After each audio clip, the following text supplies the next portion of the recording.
Welcome. Today, we're diving into a topic that often causes confusion: why scientific studies sometimes disagree. When you see one study claiming a treatment works and another saying it doesn't, it's easy to feel like science is unreliable. But in reality, disagreement is not a sign of failure. It's a natural part of how science works. Conflicting results highlight uncertainty and show that knowledge is refined over time, not accepted instantly.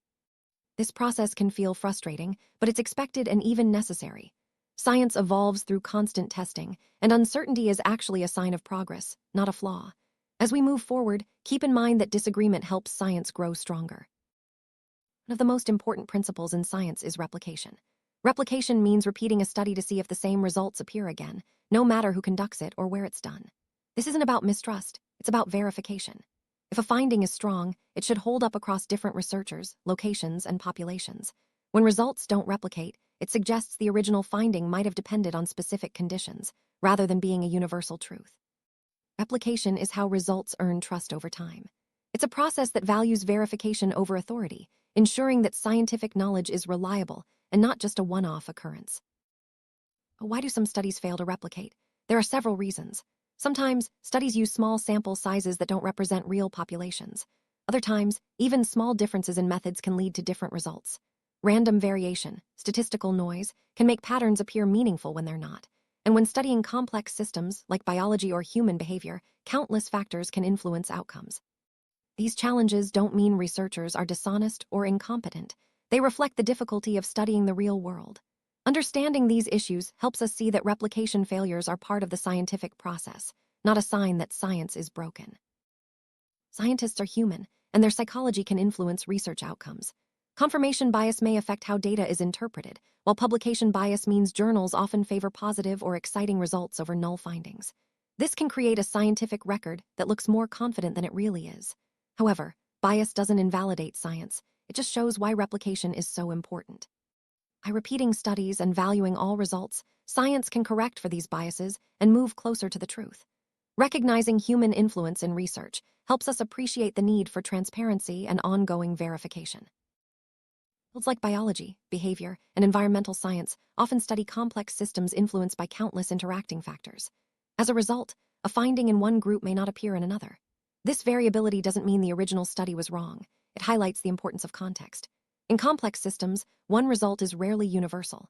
Instead, variability is expected, and understanding the context behind each study helps us interpret results more accurately. This is another reason why replication and careful evaluation are so crucial in science. Statistical significance is a term you'll often hear in scientific studies, but it's frequently misunderstood. A significant result doesn't guarantee a large or meaningful effect. It only means the result is unlikely to be due to chance under certain assumptions. Without replication, small effects can be mistaken for strong conclusions. That's why statistics require careful interpretation, not blind acceptance. Replication adds confidence and helps separate real effects from random noise. By understanding the limits of statistics, we become better at evaluating scientific claims. Replication failures have real-world consequences. Scientific findings influence medical guidelines, public policy, and personal decisions. Acting on early, unreplicated research can lead to wasted resources or misplaced trust. That's why replication is so important. It protects society from moving too quickly based on fragile evidence. By valuing replication, we reduce risk and build a stronger foundation for decision-making. Caution and skepticism are not signs of distrust, but of respect for the complexity of science. Replication problem has sparked meaningful changes in the scientific community. Researchers are now more likely to pre-register their studies, share data openly, and value replication. Journals and funding agencies are shifting toward transparency and rigor, rather than just novelty. These reforms are making science stronger and more trustworthy.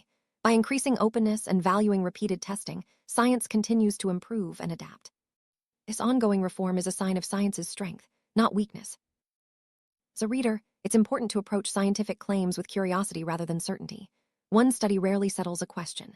Instead, look for patterns across multiple studies and pay attention to methods, sample size, and whether findings have been replicated. Thoughtful skepticism helps you separate strong evidence from early signals. By understanding how science works, you can engage with evidence more thoughtfully and make better-informed decisions. Wrap up, the replication problem doesn't mean science is broken.